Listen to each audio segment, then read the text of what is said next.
नमस्कार दोस्तों, PCS up to date programme में आपका स्वागत है। दिन भर चर्चा में रहे नेशनल, इंटरनेशनल इंपॉर्टेंट इवेंट्स के साथ साथ राज्य स्तर की सूचनाओं को कवर करने वाले इस प्रोग्राम को इस तरह से डिजाइन किया गया है कि आपकी परीक्षा में इससे सवाल बन सके। हमें उम्मीद है कि सभी पीसीएस परीक्षाओं के लिए प्रोग्राम बेहद उपयोगी साबित होगा। तो आइए खबरों की शुरुआत करते हैं। हाल ही में डॉक्टर मनोज सोनी ने 16 मई को संघ लोक सेवा आयोग के अध्यक्ष के रूप में पद और गोपनीयता की शपथ ली। आयोग की वरिष्ठतम सदस्य स्मिता नागराज ने उन्हें शपथ दिलाई है। गौरतलब है कि डॉक्टर मनोज सोनी जून 2017 को सदस्य के रूप में आयोग में शामिल हुए थे और अप्रैल 2022 से कार्यवाहक अध्यक्ष के रूप में कार्य कर रहे थे। यूपीएससी में शामिल होने से पहले doctor Soni MS university of Baroda और doctor Baba Saheb Ambedkar open university Gujarat के कुलपति के रूप में सेवाएं दे चुके हैं। वे स्वतंत्र भारत में अब तक के सबसे युवा कुलपति रहे हैं। आपको बताते चलें कि यूपीएससी एक संवैधानिक संस्था है और इसका गठन संविधान के अनुच्छेद 315 के तहत किया जाता है और संविधान के अनुच्छेद 316 में आयोग के सदस्यों की अपॉइंटमेंट और टेन्योर संबंधी प्रोविजंस किए गए हैं। हाल ही में WHO की एक वैज्ञानिक रिसर्च में पाया गया है कि आर्टिफिशियल स्वीटनर्स के सेवन से टाइप 2 डायबिटीज और हार्ट डिसीजेस का खतरा बढ़ रहा है। इस रिसर्च में कुछ ऐसे डेटा भी मिले हैं जिससे प्रूव होता है कि ऐसे आर्टिफिशियल स्वीटनर्स का उपयोग ब्लैडर कैंसर और प्रेग्नेंट वुमेन में प्रीमेच्योर बर्थ को बढ़ावा देता है। आपको बता दें कि आज की मॉडर्न लाइफस्टाइल में वजन कम करने, स्वस्थ रहने, लो कैलोरी या फिर नॉन कम्युनिकेबल डिसीजेस से बचाने के नाम पर बाजार में सैक्रीन, सुक्रालोज जैसे आर्टिफिशियल स्वीटनर्स बेचे जा रहे हैं। ये artificial sweeteners food products, dairy या मेडिकल इंडस्ट्री में उपयोग किए जाते हैं। डिब्बाबंद भोजन और बेवरेजेस में इनका अधिक इस्तेमाल किया जाता है।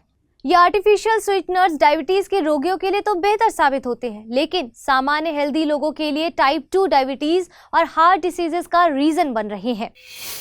17 मई को सागर परिक्रमा के 5वें चरण की शुरुआत महाराष्ट्र के रायगढ़ से हो रही है। केंद्रीय मत्स्य पालन, पशुपालन और डेयरी मंत्री पुरुषोत्तम रूपाला सागर परिक्रमा के 5वें चरण में शामिल होंगे। इस सागर परिक्रमा पहल के 5वें चरण का समापन 19 मई 2023 को कनाकोना, गोवा में होगा। इस यात्रा का उद्देश्य प्रधानमंत्री मत्स्य संपदा जैसे विभिन्न फिशरीज योजनाओं के माध्यम से फिशरमैन और अदर स्टेक होल्डर्स के सामने आने वाले चैलेंजेस का समाधान करना है। यह परिक्रमा इंक्लूसिव प्रॉस्पेरस फ्यूचर के लिए मंच तैयार करता है। ये प्रयास देश की खाद्य सुरक्षा और मरीन इकोसिस्टम की सुरक्षा के बीच एक स्थायी संतुलन बनाकर कोस्टल कम्युनिटीज के क्वालिटी ऑफ लाइफ में सुधार करने का स्ट्रॉन्ग एफर्ट है। इस परिक्रमा के दौरान फिशरमैन, कोस्टल फिशरमैन और फिश फार्मर्स तथा यंग फिश एंटरप्रेन्योर को प्रधानमंत्री मत्स्य संपदा योजना, किसान क्रेडिट कार्ड और राज्य योजनाओं से संबंधित स्वीकृति और प्रमाण पत्र प्रदान किए जाएंगे। साथ ही सागर परिक्रमा 75वें आजादी का अमृत महोत्सव की भावना को याद करते हुए और हमारे स्वतंत्र सेनानियों, सेलर्स और फिशरमैन को सम्मानित करते हुए फिशरमैन, फिश फार्मर्स और रिलेटेड स्टेक होल्डर्स के साथ एकजुटता का भी प्रतीक है। आपको बताते चले कि 4 चरणों को सफलतापूर्वक पूरा करने के बाद इस पहल के 5वें चरण की यात्रा में महाराष्ट्र और गोवा राज्यों में 6 स्थान शामिल होंगे, जैसे महाराष्ट्र में रायगढ़, रत्नागिरी और सिंधुदुर्ग जिले और गोवा में वास्को, मोरमुगाओ और कनाकोना, गोवा। त्रिपुरा सरकार की अनूठी पहल सुर्खियों में है। वजह है पीडीएस। दरअसल पब्लिक डिस्ट्रीब्यूशन सिस्टम को और मजबूत करने और आम आदमी को कुछ राहत प्रदान करने के लिए त्रिपुरा सरकार ने 16 मई से रियायती दरों पर पीडीएस के माध्यम से मसालों का वितरण करना शुरू किया है। वितरित किए जाने वाले 4 अलग अलग प्रकार के मसाले जैसे कि मिर्च, जीरा, धनिया और हल्दी पाउडर हैं, जो 2050 फेयर प्राइस शॉप्स के माध्यम से डिस्ट्रीब्यूट किए जाएंगे।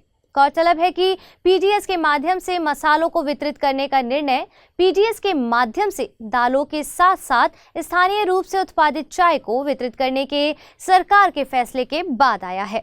आपको बता दें कि राशन कार्ड रखने वाले 9 लाख से अधिक परिवार इस योजना से लाभान्वित भी होंगे।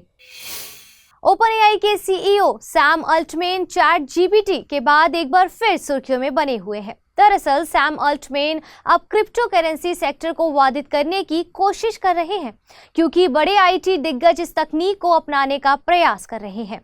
रिपोर्ट के अनुसार सैम अल्टमैन सक्रिय रूप से $100 मिलियन का फंड जुटाने की मांग कर रहे हैं। बता दें कि वर्ल्ड कॉइन जो 2019 में शुरू हुई या फिर विश्व स्तर पर डिस्ट्रप्टिव क्रिप्टो करेंसी विकसित करने के लिए इरिस स्कैनिंग टेक्नोलॉजी का यूज करती है। गौरतलब है कि सैम अल्टमैन और एलेक्स ब्लानिया जो वर्ल्ड कॉइन के को फाउंडर हैं, आने वाले हफ्तों में से इसे जारी करने की योजना बना रहे हैं। आपको बता दें कि वर्ल्ड कॉइन एक क्रिप्टो प्रोजेक्ट है जिसका उद्देश्य सभी के लिए एक ग्लोबल आइडेंटिटी और फाइनेंशियल नेटवर्क बनाना है।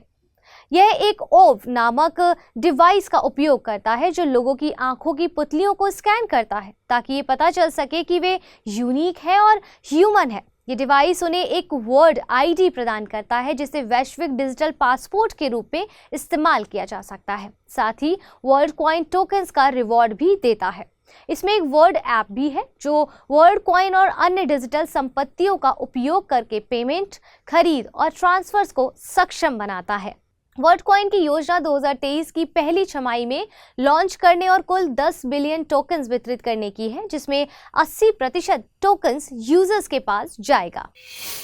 हाल ही में चीन ने फूड प्रोडक्शंस को बढ़ावा देने के लिए जीन एडिटेड सोयाबीन की सुरक्षा को अप्रूव कर दिया है। ये सेफ्टी सर्टिफिकेट 5 साल के लिए अप्रूव किया गया है।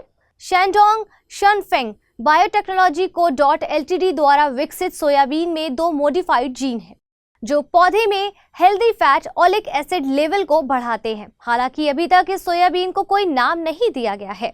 आपको बताते चले कि 2019 में यूएसए की एक कंपनी कैलीकस्ट ने एक हाई ओलिक सोयाबीन विकसित किया था जो अमेरिका द्वारा अप्रूव्ड पहला जीन एडिटेड फूड था। इसके अलावा जापान ने जीन एडिटेड फूड्स जैसे हाई न्यूट्रिशनल वैल्यू वाले टमाटर और तेज गति से बढ़ने वाली मछली को अप्रूवल दिया है।